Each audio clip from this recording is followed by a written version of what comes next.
পৃথিবীর সবচেয়ে শক্তিশালী আওয়াজ কি জানেন? সেটা হলো নীরবতা। আমরা মনে করি যে বেশি কথা বলে সেই হয়তো সবচেয়ে জ্ঞানী। কিন্তু সত্যিটা হলো সমুদ্রের উপরটা যতটা উত্তাল, তার গভীরতা ততটাই শান্ত। আজ আমি আপনাকে বলবো কেন আপনার চুপ থাকা উচিত, অথবা 2026 সালে একটা রেজলিউশন নেওয়া উচিত যে আপনি কথা বলার চেয়ে চুপ বেশি থাকবেন। আর কিভাবে এই নীরবতা আপনার ব্যক্তিত্বকে একজন সাধারণ মানুষ থেকে একজন ওয়ারিয়র বা যোদ্ধায় পরিণত করতে পারে, সেটা আমি আজকে আপনাদেরকে বলবো। প্রথম কারণ, আপনার কথার মূল্য। যে ব্যক্তি সারাক্ষণ কথা বলে, মানুষ তার কথাকে খুব একটা গুরুত্ব দেয় না।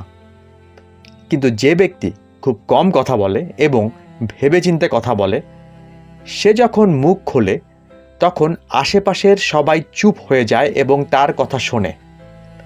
আপনি যত কম কথা বলবেন, আপনার প্রতিটি শব্দের ওজন তত বেশি বাড়বে। দ্বিতীয় কারণ, নীরবতা আপনাকে একজন ভালো লিসেনার বা শ্রোতা বানায়। যখন আপনি কথা বলেন, আপনি শুধু সেটাই বলেন যা আপনি জানেন। কিন্তু যখন আপনি চুপ থাকেন, তখন আপনি অন্যের থেকে নতুন কিছু শেখার সুযোগ পান। মনে রাখবেন, প্রকৃতি আমাদের দুটো কান দিয়েছে, কিন্তু মুখ একটা, যাতে আমরা বলার চেয়ে দ্বিগুণ শুনতে পারি। তৃতীয় কারণ, মানসিক শান্তি। অনেক সময় আমরা রাগের মাথায় এমন অনেক কথা বলে ফেলি যা পরে আমাদের পস্তাতে হয়। চুপ থাকা মানে হেরে যাওয়া নয়, বরং নিজেকে শান্ত রাখা। নীরবতা হলো এমন এক ঢাল যা আপনাকে অন্যের দেওয়া নেতিবাচক কথা বা আঘাত থেকে রক্ষা করে। যারা আপনার নীরবতার ভাষা বোঝে না, তারা আপনার কথার ভাষাও বুঝবে না। চতুর্থ কারণ, নিজেকে চেনা। এই কোলাহলপূর্ণ পৃথিবীতে আমরা বাইরের শব্দ শুনতে শুনতে নিজের মনের আওয়াজ শুনতে ভুলে গেছি। সমুদ্রের পাড়ে বসে যখন আপনি নিজের সাথে চুপচাপ সময় কাটান, তখন আপনি বুঝতে পারেন আপনার জীবনের আসল লক্ষ্য কী। নীরবতা আপনাকে ফোকাস করতে সাহায্য করে এবং আপনার সৃজনশীলতাকে বা ক্রিয়েটিভিটিকে জাগিয়ে তোলে। পঞ্চম এবং শেষ কারণ, আভিজাত্য। একজন গম্ভীর ও শান্ত মানুষের মধ্যে এক ধরনের রহস্য থাকে। মানুষ আপনাকে সহজে পড়ে ফেলতে পারে না, তাই তারা আপনাকে সম্মান করতে বাধ্য হয়। তারা আপনার প্রতি আরও বেশি আকর্ষণ বোধ করে। আপনার নীরবতাই আপনার সবচেয়ে শক্তিশালী হয়ে দাঁড়ায়। শেষ করার আগে আরেকটা পয়েন্ট অ্যাড করতে চাই।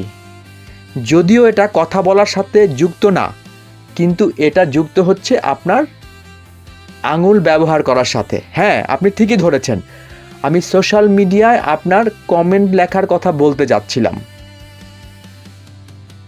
এখনকার যুগে কথা বলার নীরবতা ছাড়াও আমরা অনেক সময় অহেতুক অকারণে সোশ্যাল মিডিয়া, ফেসবুক বা ইউটিউব বা ইনস্টাগ্রামে আমরা আমাদের মতামত প্রকাশ করি। আমরা অন্যান্যদের সাথে যুক্তিতর্ক করতে চেষ্টা করি।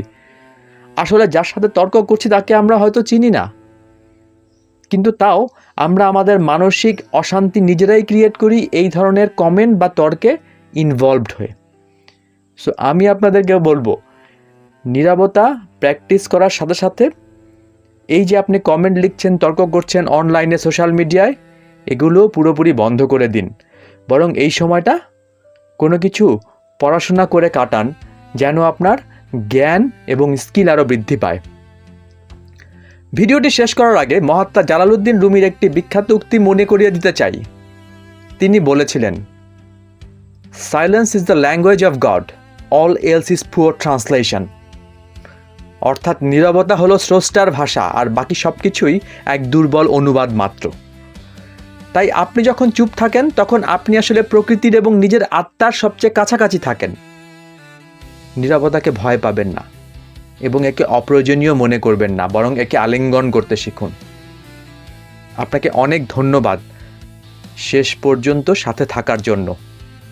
ভিডিওটি ভালো লাগলে লাইক দিন এবং আপনার প্রিয়জনদের সাথে শেয়ার করুন, যেন সবাই নীরবতার গুরুত্বকে বুঝতে পারে। আবার দেখা হবে পরবর্তী ভিডিওতে। যদি আপনি একান্তই ইচ্ছা করেন তাহলে একটি সাবস্ক্রিপশনও দিতে পারেন। অসংখ্য ধন্যবাদ। ভালো থাকুন, শান্ত থাকুন।